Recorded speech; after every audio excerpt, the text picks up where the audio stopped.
Bueno, mis hermanos, buenos días. ¿Cómo están? Me alegra verlos y como todos los domingos y poder hablar, predicar un poquito de la palabra del Señor. Yo siempre, la mayoría de mis años laborales y de estudio, siempre he estado en un contexto no cristiano. Pues no es que un colegio sea cristiano, el colegio no es cristiano, ¿no? Los que trabajan ahí son cristianos, pero pues digámosle un contexto cristiano. Un año trabajé en un colegio cristiano, pero el resto no, siempre he trabajado en contextos, como la mayoría de ustedes, ¿no? Creo, hemos trabajado con no creyentes. ¿Ustedes sí se aguantan una chancita? De las que le hacen, ¿no se la aguantan? ¿No se aguantan una chancita en el trabajo? ¿No les hacen chanzas? ¿O ni saben que son cristianos? Entonces a veces a uno le hacen chancitas, ¿sí? Obviamente hay chanzas de chanzas, ¿no? Sin ánimo de ofender, hay chanzas como, chistosas, ¿no? Y uno también se ríe de esas chanzas que le hacen a uno. Y pues como digo, en ese contexto en que me he movido, pues soy el cristiano, ¿sí? Entonces, profe, usted es cristiano, ¿sí? Me dicen. Entonces yo tengo un compañero de trabajo, tengo un grupo ahí como de 4 compañeros, entonces tenemos un break, salimos allá a comer juntos, entonces obviamente ellos saben que soy cristiano, y así como pues entre amigos uno se hace chanzas, yo hago chanzas, y obviamente no ofensivas, procuro controlarme. Mi familia sabe que a veces cuando digo una chanza no sé por qué, pero no hago cara de chiste, entonces la gente ¿está en serio o es un chiste? Sí. Entonces, así sí, tiendo a ser un poquito sarcástico. Entonces, en esa amistad con otros varones, pues uno hace sus chanzas. Entonces a este profesor a veces le hago chanzas y él llega y le digo, profe, ¿usted sí supo? Entonces, y él me dice, ¿qué? Y pues me invento algo, ¿no? Para asustarlo, que lo echaron, no sé, nada, algo así. Y él me dice después de la chanza, profe, acuérdese que usted es cristiano, me dice.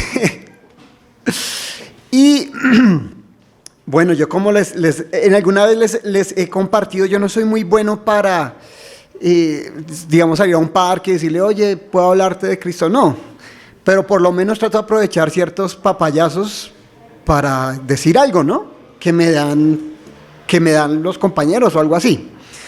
Entonces, de hecho, cuando él me dice eso, a mí me parece chévere porque puedo decir algo, ¿no? Ahí está hablando de que soy cristiano, entonces puedo decir algo. Entonces, él me decía, profe, ¿cómo que usted sí es malo, profe? Pues usted acuérdese que usted es cristiano, ¿no? En broma, obviamente. Bueno, tal vez soy un poquito malo, pero también soy cristiano. Y entonces yo le decía a mi compañero, es que por eso soy cristiano, ¿sí? O por eso me volví cristiano, porque era malo y necesitaba de Dios. Y porque también estábamos hablando, empezamos a hablar de eso, y otro compañero decía, no, es que la verdad, yo no sirvo para ser cristiano, yo no puedo ser así, ni asá, no puedo ser bueno. Y yo decía, no, pero es que yo soy cristiano, pues no porque yo sea bueno, sino porque era malo. Sí, por eso soy cristiano, esa es la razón principal por la que soy cristiano. Y a veces, esa es la idea que tiene el mundo de nosotros. Usted tiene que volverse bueno para ser cristiano. Entonces yo me vuelvo cristiano volviéndome bueno. Obviamente, aclaro, cuando me vuelvo creyente, entrego mi vida a Cristo, me esfuerzo por obedecerle. No, eso no vamos a hablar aquí de libertinaje ni nada de eso. Pero sí, la gente tiene esa visión. ¿Sí? Entonces es bueno mostrarles, no, miren, yo no soy bueno. Y créanme que necesito de Dios, tal vez, la diferencia del cristiano es que él ve la necesidad, o vemos la necesidad que teníamos de Dios, ¿sí? Eso es lo que nos hizo arrepentirnos, aceptar a Cristo, ¿sí? No otra cosa. Y a veces, como el mundo nos ve, los buenos, yo no puedo ser cristiano porque yo no soy tan bueno como usted. A veces vemos todas las cosas así como extremistas. Alguna vez hablaba con los varones, no voy a decir el ejemplo que di, pero a veces pasa algo, oye, esa persona no es cristiana. ¿Cómo sabe? O sea, sí, yo no sé. a veces vemos historias en la Biblia, vamos a hablar de Saúl y de David.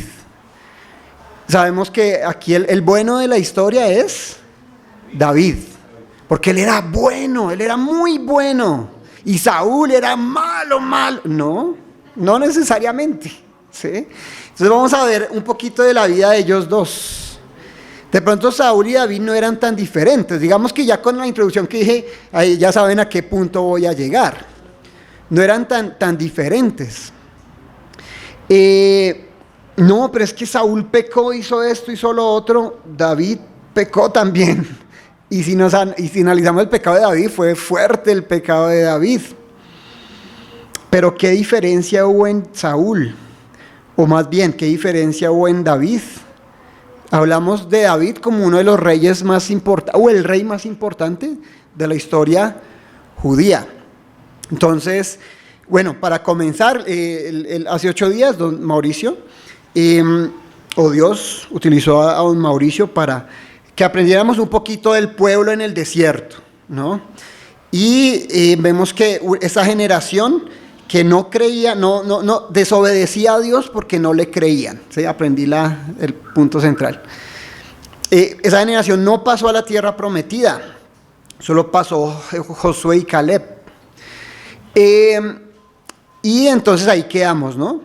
Cuando el pueblo entra a la tierra prometida, no les estaba esperando las escrituras de la tierra prometida. No, ellos tenían que llegar y pelear, luchar contra unos grupos, unas tribus, unos pueblos, porque así era en esa época. Como les digo, tengo la escritura. Si se quieren hacer una idea, sí, así era antes, no, así es todavía. Sí, usted puede que tenga una tierrita en un territorio bien, como decimos acá, bien caliente en Colombia, pues puede que tenga la escritura, pero eso es de los paramilitares, de los guerrilleros, para hacernos una idea de cómo era. Si ellos no iban a entrar allá y los iban a recibir felices, no. Bueno, no era a plomo, como decimos hoy en día, era a espada, los iban a recibir. Entonces ellos tenían que primero crecer como pueblo, ¿sí? Porque entre más personas hubiesen, más soldados listos para la guerra. Y allí aquí hay una época de los jueces, ¿sí? Unas personas que Dios escoge para en sí para pelear y tener victoria sobre estos pueblos. Y uno de los pueblos que más escuchamos es los filisteos. Un ejemplo de un juez, así el que más se me viene, es Sansón. ¿Sí? Desobediente y todo, pero él derrotó a muchos de los filisteos. Entonces, estaban estas personas, ¿sí? Que Dios utilizaba en estas guerras como líderes de guerra. También estaban los levitas, los que guardaban la ley, los sacerdotes, y así digamos que se gobernaba ese pueblo. ¿Quién lo gobernaba? Dios mismo, ¿sí? Chévere, pero a ellos no les gustó. Ellos dijeron, no, es que los otros pueblos tienen reyes y nosotros queremos un rey. Y no vamos a ver esa parte porque digamos que pues, eso tiene mucho que ver con la historia de Saúl y David. Eso le dolió mucho a Dios. Dijo, bueno, quieren rey, les voy a dar reyes.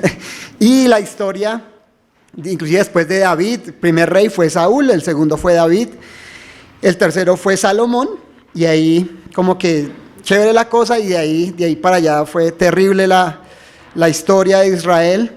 Hubo cierta luz por ahí, Josías, por ahí otro no recuerdo el nombre, pero hubo un par de buenos reyes, pero les fue muy mal al pueblo con sus reyes. Entonces, digamos que estamos hablando de estos dos reyes que en sí fueron reyes importantes, reyes valientes, reyes sobresalientes. Sí, entonces empezamos con Saúl. Es interesante cómo Dios escoge a Saúl. Como les decía, Saúl no era, o al principio, la historia de Saúl no es tan perversa. ¿Sí? El malo, Saúl es malo, David es bueno. No, Saúl iba bien, pero algo pasó con Saúl. Quiero, mis hermanos, que comencemos en 1 de Samuel, capítulo 9. Vamos a ver ahí varios capítulos de ahí. No vamos a leer obviamente todo el capítulo, vamos a leer fracciones del 9 más o menos al 15. cómo fue esos inicios de la vida de Saúl. Entonces, en Primera de Samuel,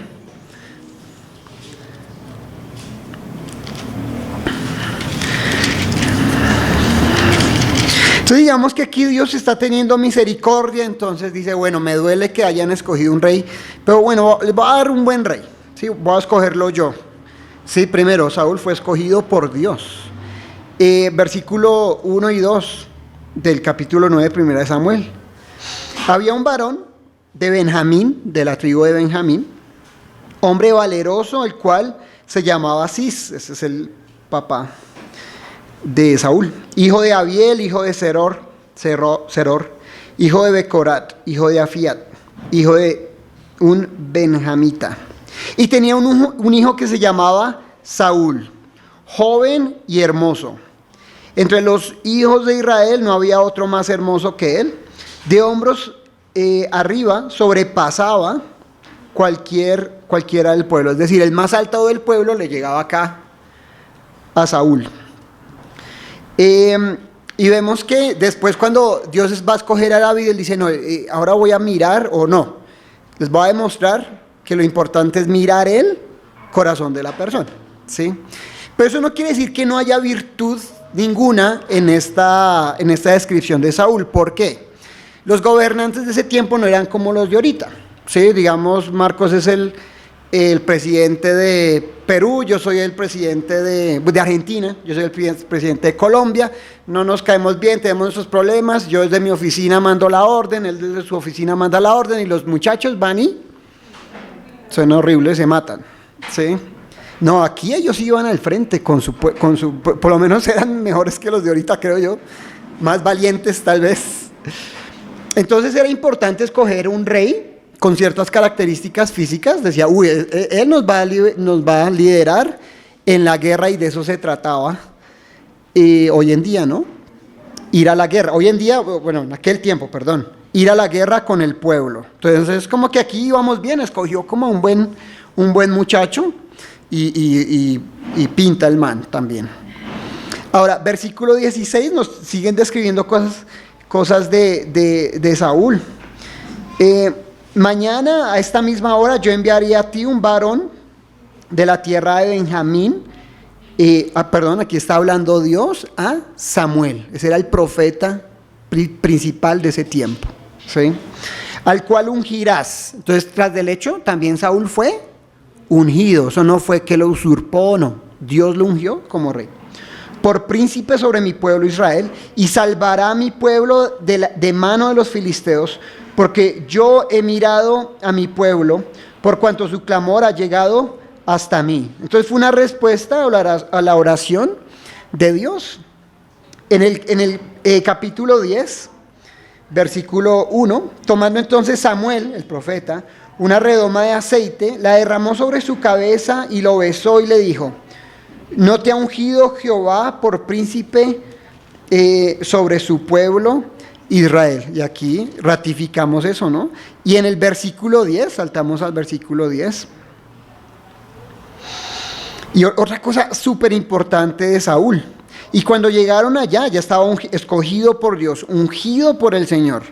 Y en esta porción del 10:10 dice, y cuando llegaron allá al collado, y aquí la compañía de los profetas que venía a encontrarse con él, un grupo de profetas, y el Espíritu de Dios vino sobre él, Saúl, con poder, y profetizó entre ellos. Era un rey, hasta ahora va 10:10, ¿sí? Grande, ungido por Dios y con el Espíritu de Dios.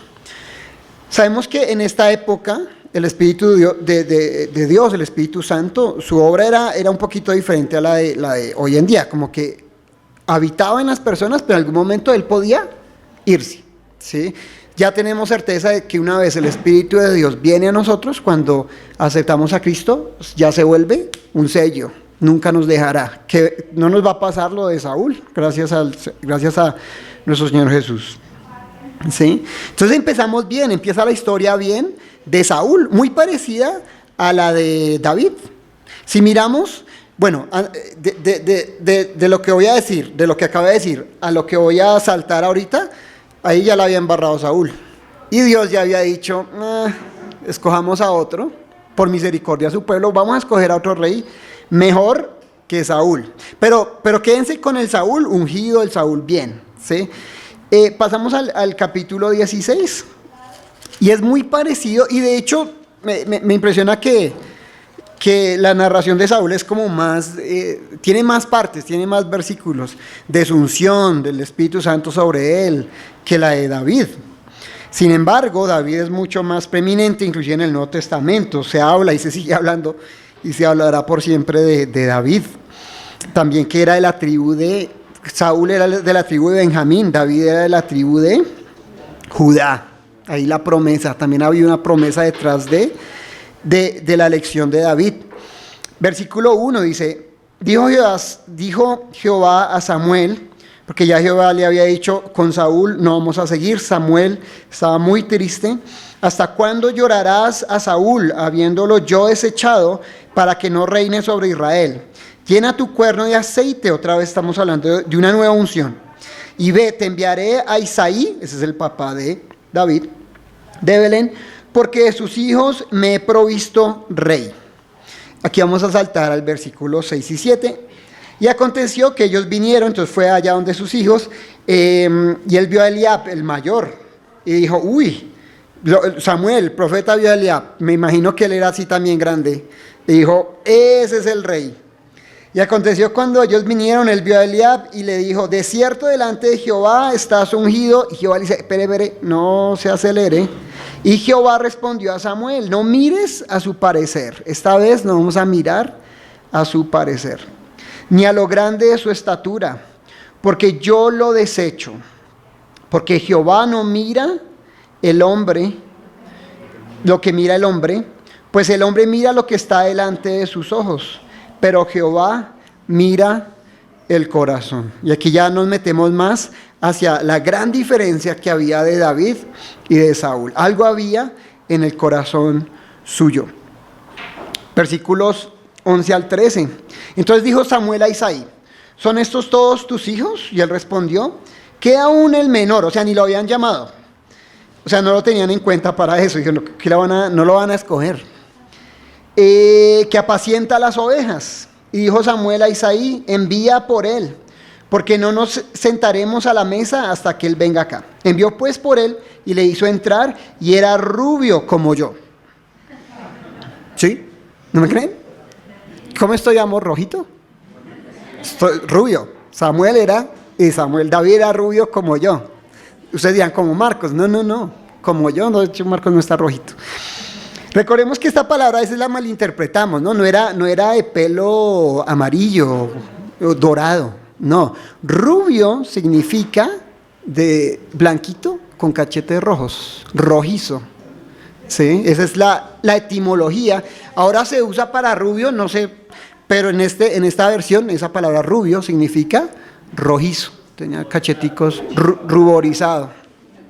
Como yo, por eso. Bien. 12. Envió pues por él, hizo entrar, y era rubio y de hermoso de ojos. Bueno, ahí sí.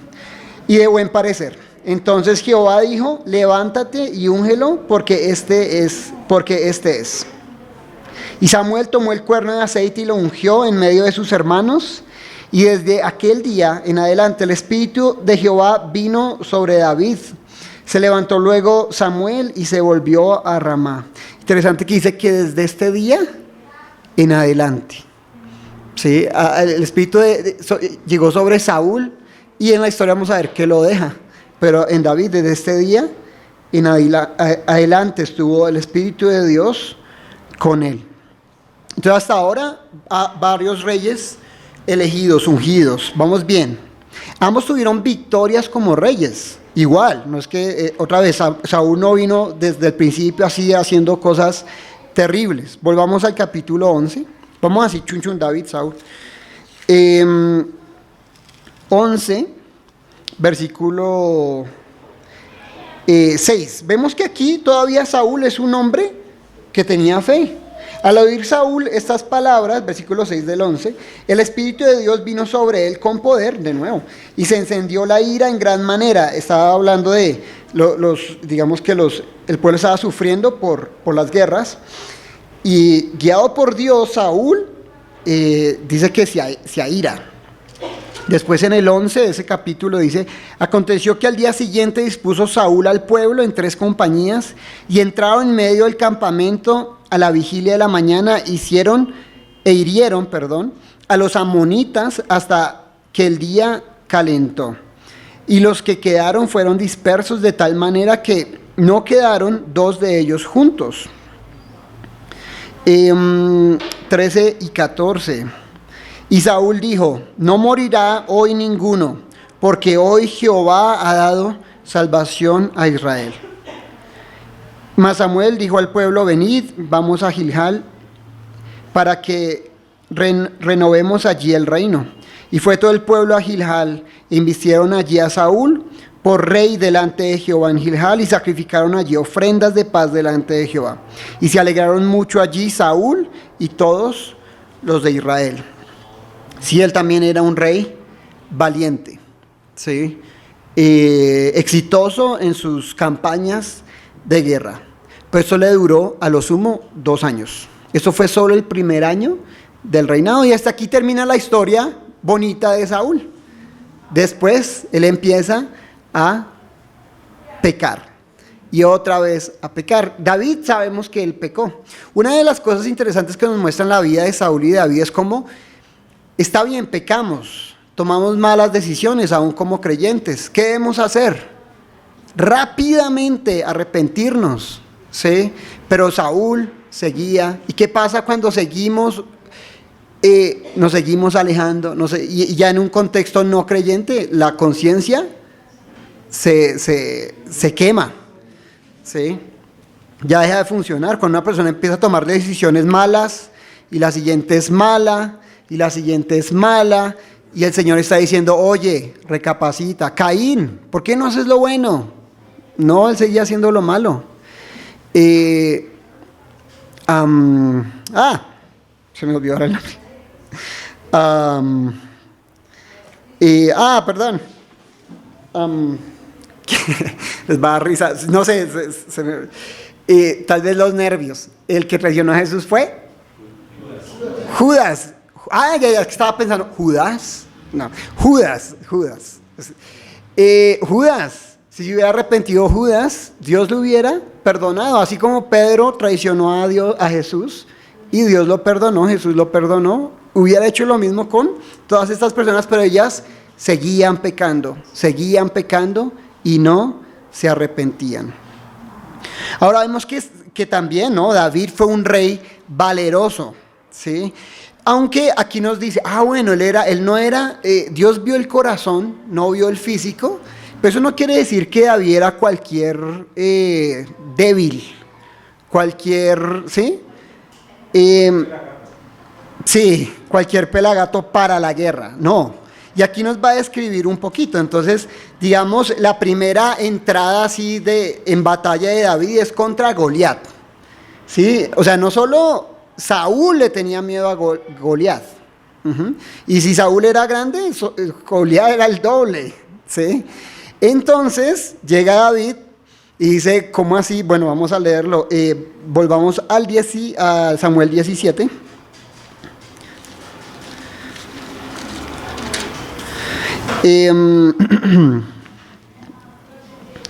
Versículo 26. Perdón, está en otro lado.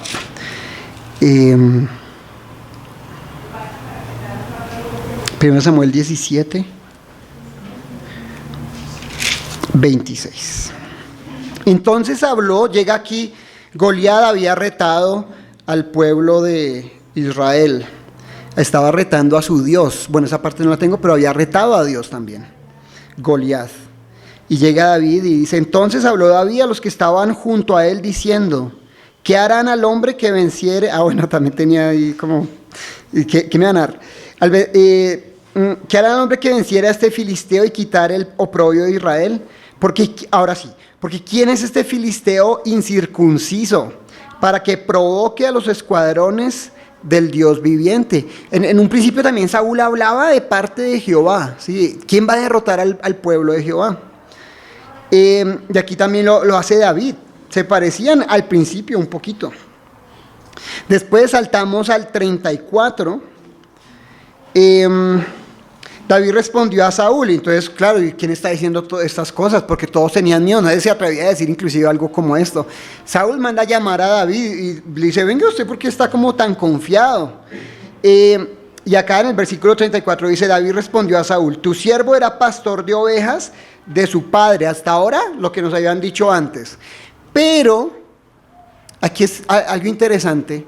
Cuando somos hijos del Señor, vivimos bajo la gracia de Dios, pero el Señor nos capacita con su Espíritu Santo, con las pruebas, con varias cosas, para vivir conforme a su voluntad.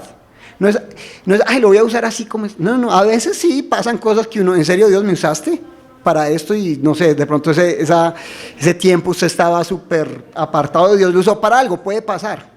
Pero el Señor sí capacita para su obra. Sí, no es así. Porque dice aquí, él estaba ahí cuidando ovejas. Cuando venía un león o un oso y tomaba alguno de los corderos de la manada, yo salía tras él y lo hería. O sea, peleaba con leones.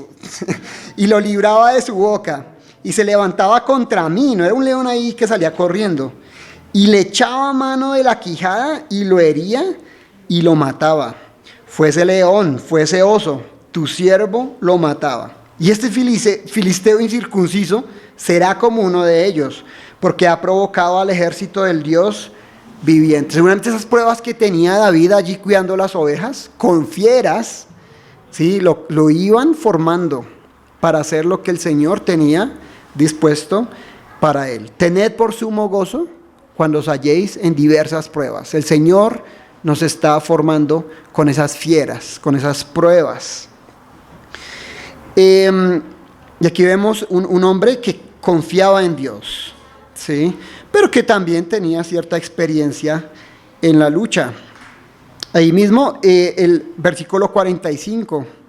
Entonces dijo David al filisteo: tú vienes a mí con espada y lanza y jabalina, mas yo vengo a ti en el nombre de Jehová de los ejércitos, el Dios de los escuadrones de Israel, a quien tú has provocado. Aquí ya vemos la diferencia, una gran diferencia. Aquí ya Saúl estaba acobardado, mientras que la fe de David seguía fuerte.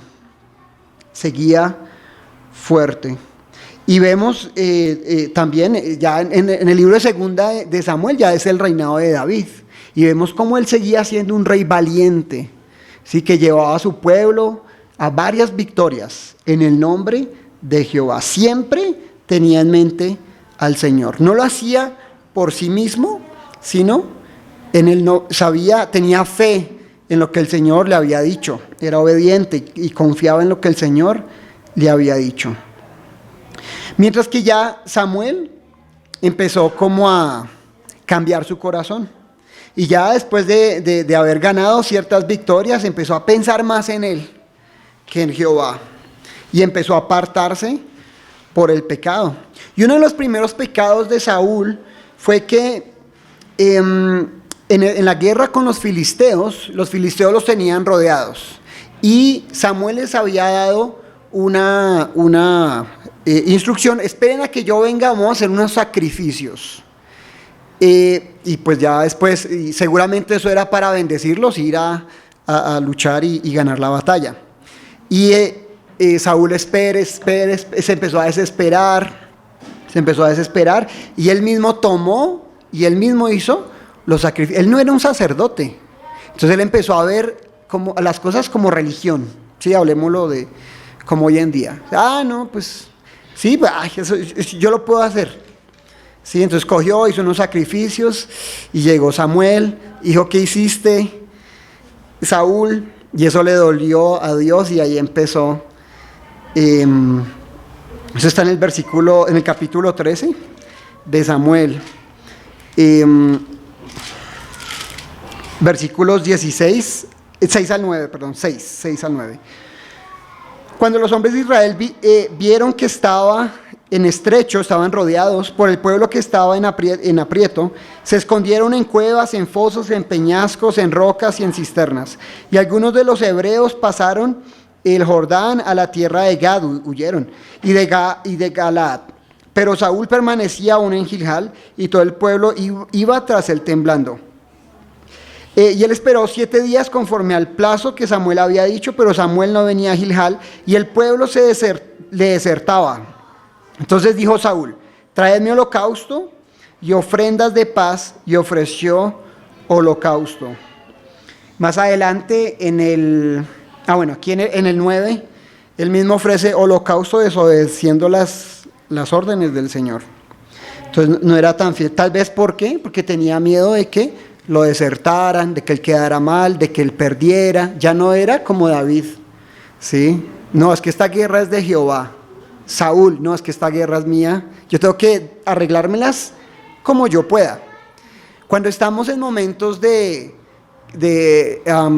prueba, muchas veces la prueba trae dilemas, ¿sí? A veces no es tan clara la respuesta. Tengo que hacer esto, ¿sí? Pero a veces esos dilemas pueden ser filtrados por el pecado o la obediencia a Dios. Saúl escogió el pecado. Otro pecado grave de Saúl fue que había otro de los pueblos, los amalecitas. Dios le dice: ve, derrota a los amalecitas y destruye a todos, incluyendo el ganado. Destrúyelos a todos. Y él vio el ganado y dijo: uy, ese ganado está como chévere. Otra vez Saúl está pensando en él. Me conviene tener ese ganado. A veces pensamos mucho en nosotros mismos, ¿no? Y le perdonó la vida al rey. Sí, tan misericordioso. Pero al pueblo no le perdonó la vida, a los niños, a las mujeres, no le perdonó la vida, pero al rey, sí. Y lo tuvo prisionero, y ese ya fue la copa que rebosó el vaso.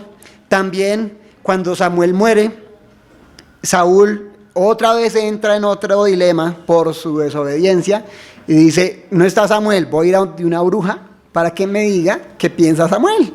Y llega Samuel y lo maldice, ¿sí? Empezó con sus malas decisiones, nunca se arrepintió. A la primera se pudo haber arrepentido, a la segunda, pero él seguía y seguía. El hombre de este mundo necesita arreglar las cosas a su manera, ¿sí? Y endurecen su corazón, no tienen en cuenta al Señor. Pero David también pecó. Me gusta cómo empieza, no es una historia buena, pero es interesante cómo empieza la historia de David cuando él peca. Segunda de Samuel 11, solo vamos a ver el versículo 1.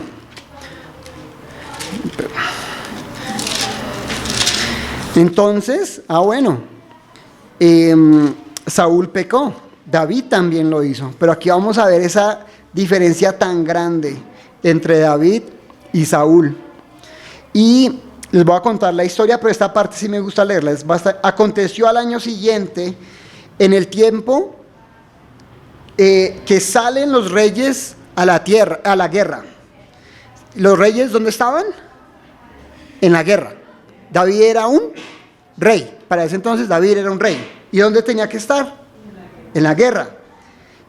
Que David envió a Joab, o sea, él no fue a la guerra, envió a Joab, y con él a sus siervos y a todo Israel, y destruyeron a los amonitas, y sitiaron a Rahab, pero David se quedó en Jerusalén.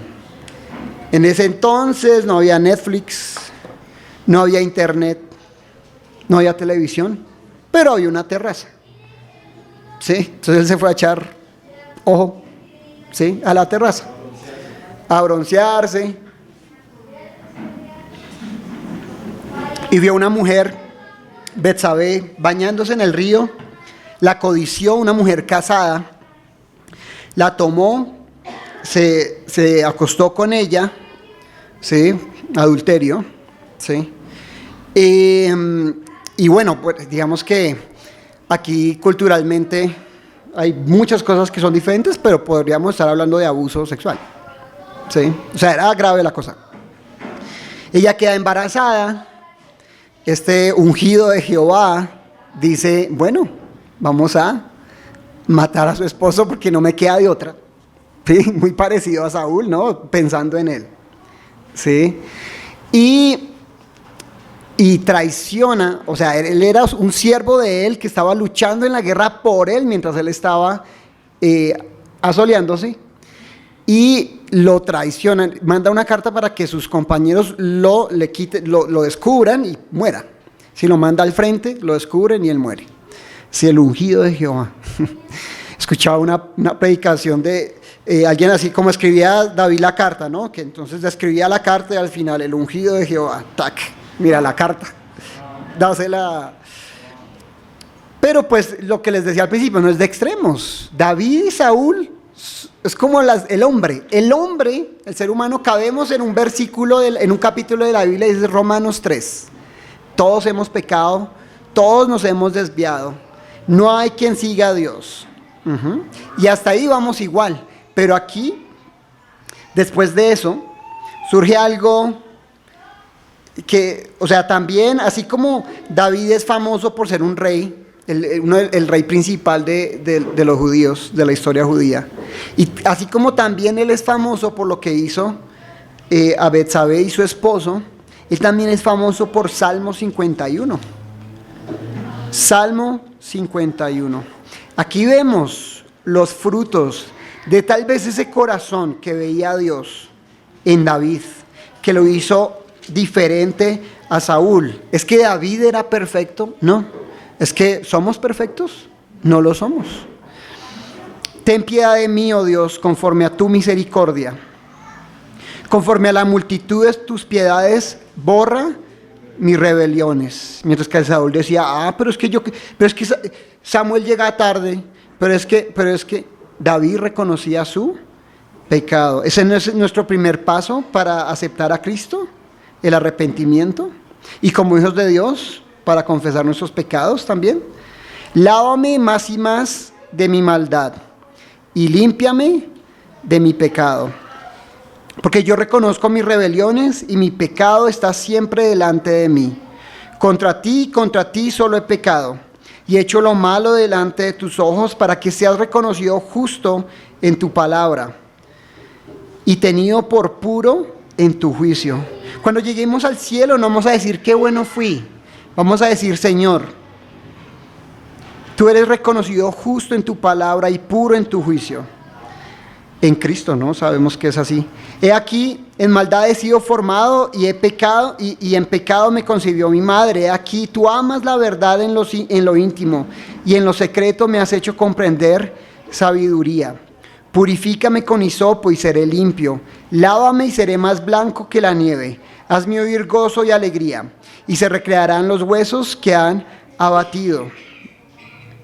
Esconde tu rostro de mis pecados y borra todas mis maldades. Una gran diferencia entre un hijo de Dios es que el hijo de Dios pecamos, y a veces nuestros huesos se abaten.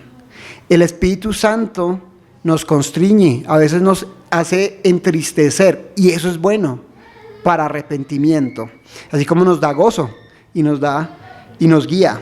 También el no creyente, el que no tiene el Espíritu Santo, puede seguir, tiene una conciencia, no quiere decir que, ¿sí? Es decir, no vayamos a los extremos, también yo tengo colegas, amigos, no creyentes, son buenos, pero hay gente que empieza a tomar malas decisiones, y nunca se arrepienten, sus huesos nunca son abatidos. 10. Crea en mí, oh Dios, un corazón limpio y renueva un espíritu recto dentro de mí. Iba a leer otra vez, pero no lo voy a hacer por tiempo. Marcos hablaba en Hebreos 12, del que corre, ¿sí? Y la vida del creyente es el que corre. Y ustedes han visto esos videos, no solo es en las películas, han habido videos reales del atleta que corre, se cae, se tropieza, y pues le empiezan a coger ventaja, se levanta y le gana a todo el mundo. Ese es el creyente. Porque él dijo, no, pero es que ya no voy a ganar, no, pero es que ya me caí, ya que. Cuando pecamos, no, pero es que seguramente, yo ni quiero orar, yo ni quiero confesar, voy a esperar que se me pase un poquito la vergüenza y ya el pecado me va a ir cogiendo. ventaja. Me paro, me limpio. ¿Cómo? Confesando mis pecados. Esa era una gran diferencia con David. 11. No me eches delante de ti, no quites de mí tu Santo Espíritu. Vuélveme el gozo de tu salvación y espíritu noble me sustente. Señor, sigue haciendo tu obra en mí. Entonces enseñaré a los transgresores tus caminos y los pecadores se convertirán a ti. Mi vida es un testimonio al Señor con todo y su pecado. Líbrame de homicidios, oh Dios, Dios de mi salvación. Cantará mi lengua tu justicia. Señor, abre mis labios y publicará mi boca tu alabanza. Porque no quieres sacrificio que yo lo daría, no quieres holocausto. Los sacrificios de Dios son el espíritu quebrantado. Al corazón contrito y humillado no despreciarás tú, oh Dios. Haz bien con tu benevolencia, Sión, y edifica. Bueno, hasta ahí.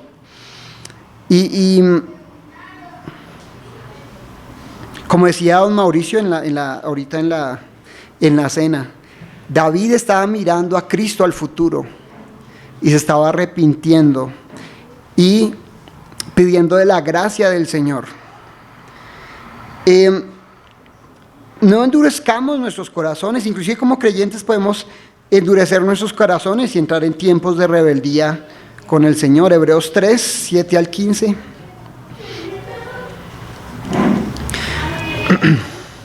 Como les decía, Caín, ¿será que Dios pudo haber perdonado el homicidio de Caín? ¿Será que Dios pudo haber perdonado la traición de Judas? Pudo haberlo hecho. ¿Qué hicieron ellos? Endurecer sus corazones. Hebreos 3, 7 al 15. Está siempre... perdón, estoy... Ya.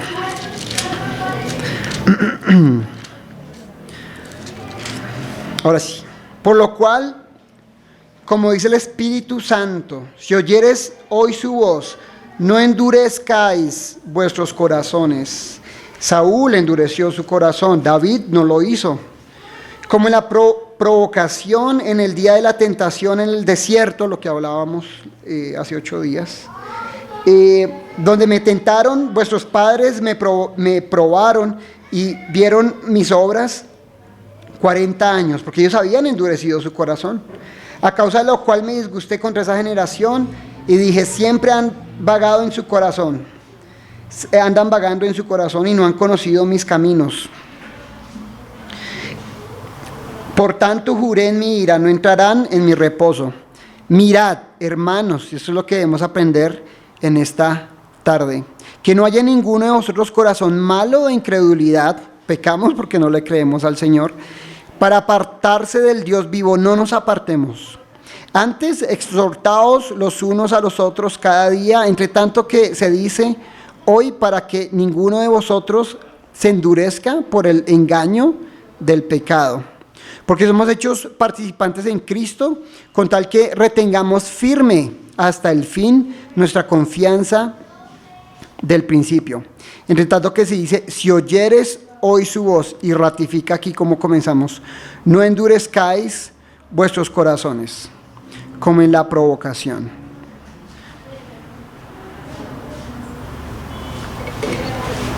No debemos temer, porque el Señor no apartará su espíritu de nosotros, porque nuestro Señor Jesús pagó por nuestros pecados. Él es nuestra redención. Tenemos aún mayor privilegio tal vez. Y en 1 de Juan 1, ya con esto termino. Y en 1 de Juan 1, capítulo 1, desde el 5, este es el mensaje que hemos oído de Él y os anunciamos. Dios es luz y no hay tinieblas en Él. Si decimos que tenemos comunión con Él y andamos en tinieblas, mentimos y no practicamos la verdad. Pero si andamos en luz, como Él está en luz, tenemos comunión unos con otros. Y la sangre de Cristo nos limpia de todo pecado.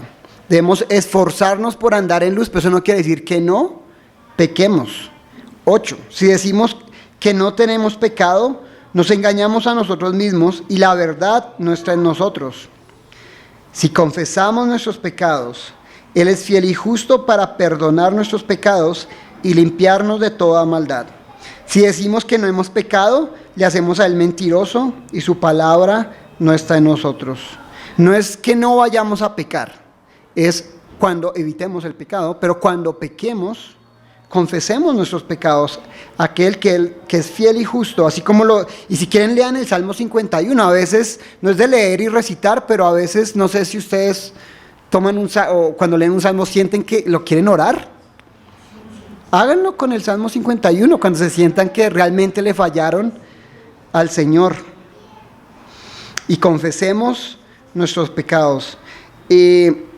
Sabemos que Él ya nos perdonó en la cruz, pero aún debemos confesar nuestros pecados y que el Señor nos limpie de nuestro pecado. Gracias a Él por hombres como David, que no se dejaron vencer por el pecado. Padre, también por tu gracia, Señor, en la vida de nosotros te damos infinitas gracias, porque así como tu espíritu cayó sobre David, desde ese día en adelante, por el sacrificio de nuestro Señor Jesús, tu espíritu nos ha sellado y ni el pecado, ni la vergüenza, ni la desnudez nos podrán apartar de ti, Señor. Qué privilegio que tenemos, Señor. Que usemos esta gracia, Señor, para andar en luz y no en tinieblas. Ayúdanos, Señor, a ser rápidos y celosos para no apartarnos de ti. Ayúdanos con tu Espíritu Santo. Gracias por tu obra tan completa, el Hijo en la cruz derramando su sangre, el Espíritu en nosotros manteniéndonos firmes hasta el final, y el Padre como el Hijo pródigo esperándonos al final del camino. A ti sea la gloria, amén.